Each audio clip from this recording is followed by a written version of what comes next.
This is Las Vegas Real Estate Now with local real estate expert Harvey Blankfeld. Where we want to educate you about our market, empower you to make wise decisions, and help you engage with our expert contributors. Trace, why can't we just close a house tomorrow? I mean, what's the deal? You know, it's funny what being in the business as long as we have, Harvey. You might be longer than me.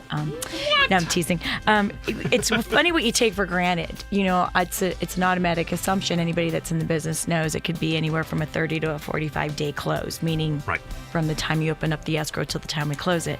And I do get questioned, you know, pretty regularly, why can't we just get this done? And so just to kind of educate and go over a little bit of the process is, I thought might be a good idea. First and foremost, if the buyer is getting a loan, we're also at the mercy of the lender.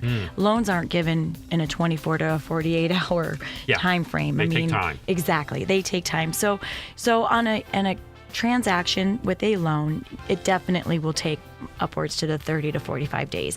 And once we open up the transaction, just within our business here, we have to search the property. Normally we get that, and we call it a preliminary title report. Normally that's done within 24 to 48 hours of opening the transaction. And then once that's complete, we see what's affecting the property. Are there deeds of trust, meaning, you know, mortgages on it?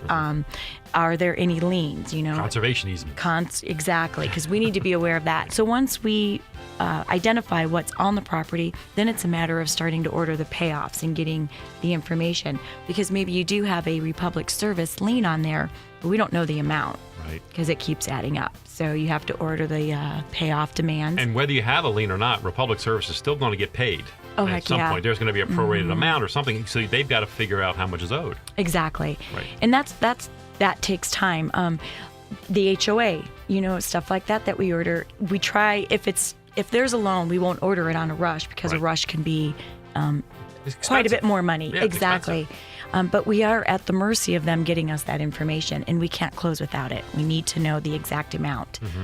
That's how we work up our sheets. Yeah, so you're looking at taxes, you're looking at the HOA, you're looking at the water easement, you're looking at trash, you're looking at sewer. Another mortgage from the seller, so we have to call that company to get their payoff demand. And a lot of times, you know, right in their verbiage, it can take 6 to 10 days for us to get that kind of information. If there is a surprise, it could take a lot more time than you'd like. It could. Absolutely. It could take more time, and it might not be able to be sold for a while, depending on what's on it. And that's the important thing. And if you do text Harvey, what we do, and we've talked about it on the show, is a property profile, which I always recommend every homeowner to get once a year. You just want to know, did somebody put a lien on your house that you weren't aware of? Is there a surprise out there that I was not aware of? And people can make a mistake. They could put it on the wrong. We've seen them. The lenders have put liens on the wrong properties. We've seen this happen. So you should, if you do some of that work preliminarily, you're going to avoid that problem later and maybe cost you some time. This has been Las Vegas Real Estate Now. Thanks for listening. And remember to tune in every Tuesday morning at 9 a.m. on 101.5 FM, 720 a.m. KDAWN.